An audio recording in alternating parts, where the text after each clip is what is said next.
Boa tarde, quase boa noite a todas. Cumprimentar minhas colegas parlamentares, na pessoa da professora Dorinha. Professora Dorinha, conheço sua história e a senhora de verdade me representa. Cumprimentar a plateia na pessoa da doutora Janete Vaz, foi quem me convidou para participar do Grupo Mulheres do Brasil. Doutora Janete, eu sou uma mulher do Brasil, um pouco ausente, até pela quantidade de atividades, mas me sinto participante desde a formação desse grupo.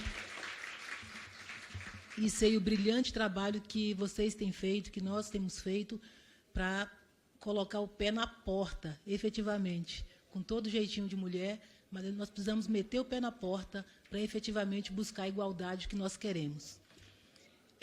Quando nós falamos da luta da mulher, e aí no mês de março, a gente consegue, em cada seminário, em cada momento,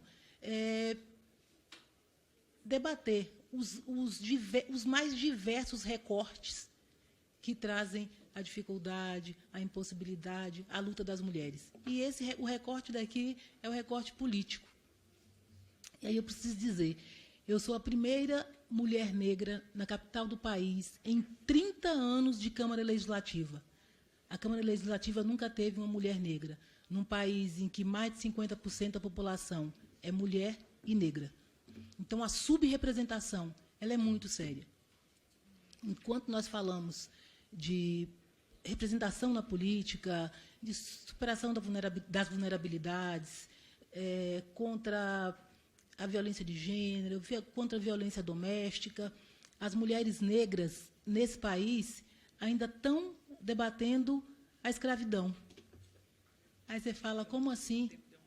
Nós estamos ainda superando o resquício, o que sobrou de uma escravidão que foi, em tese, finalizada em nosso país há pouco mais de 100 anos. Quando você busca a história, pouco mais de 100 anos é muito pouco tempo. Então, as mulheres negras ainda estão nos subempregos, elas não se veem representadas em praticamente nenhum dos espaços.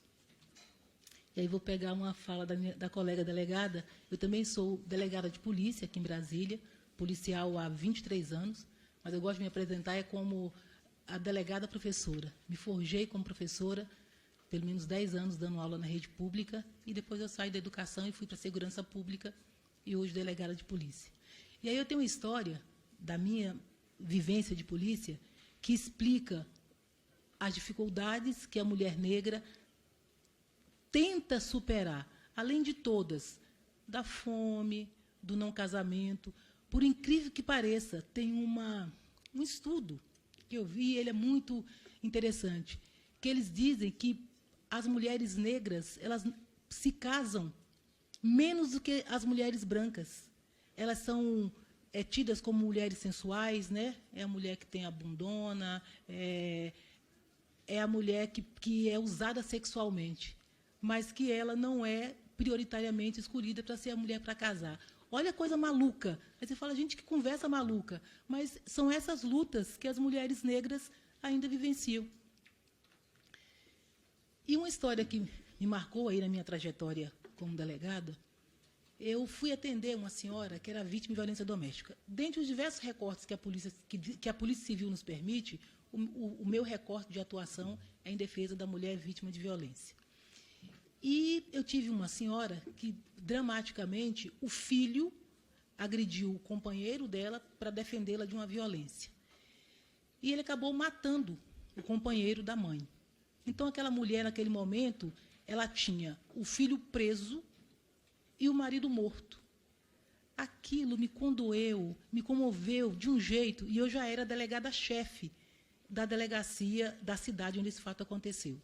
Em regra, a sala do delegado-chefe é uma sala, se a delegacia for pequena, é uma das maiores, aconchegante, bem arrumada. A gente costuma usar uma plaquinha assim, que traz o nosso nome e ali a qualificação, delegado-chefe. E eu, como sempre fui essa delegada de balcão de delegacia, trouxe essa mulher muito comovida com a situação dela para a minha sala. Dei aquele abraço e quis ajudá-la para ver se diminuía a dor que eu imaginei que ela estivesse sentindo. E ela era muito simples e precisava tirar alguns documentos com relação à própria prisão do filho e do sepultamento do companheiro. Coloquei ela no meu carro e passei o dia inteiro com ela, ajudando ela a tirar aqueles documentos, para realmente fazer o acolhimento que eu imaginei que ela precisasse.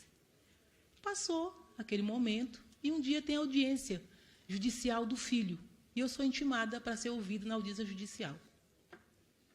E aí o juiz, durante a audiência, ela foi ouvida antes de mim, e quando ela está saindo da sala e eu fui chamada, aí o juiz interrompeu, curiosamente, e perguntou assim, a senhora foi atendida por uma delegada? Ela parou, pensou, falou assim, fui nada. Botaram uma lá para falar comigo, mas era delegada coisa nenhuma. E era eu que estava chegando na sala de audiência. E o juiz interrompeu e falou, por acaso, foi aquela senhora que lhe atendeu? Ela deu aquela olhada assim, foi essa mesma. E aí ele falou, então, ela é a doutora Jane Kleber, delegada-chefe da delegacia onde a senhora foi atendida.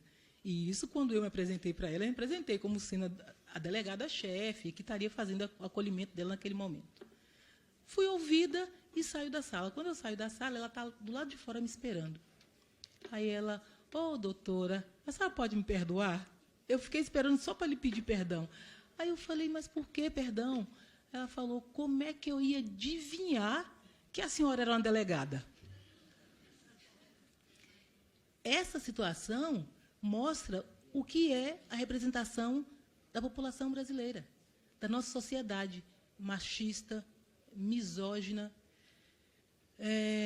etarista.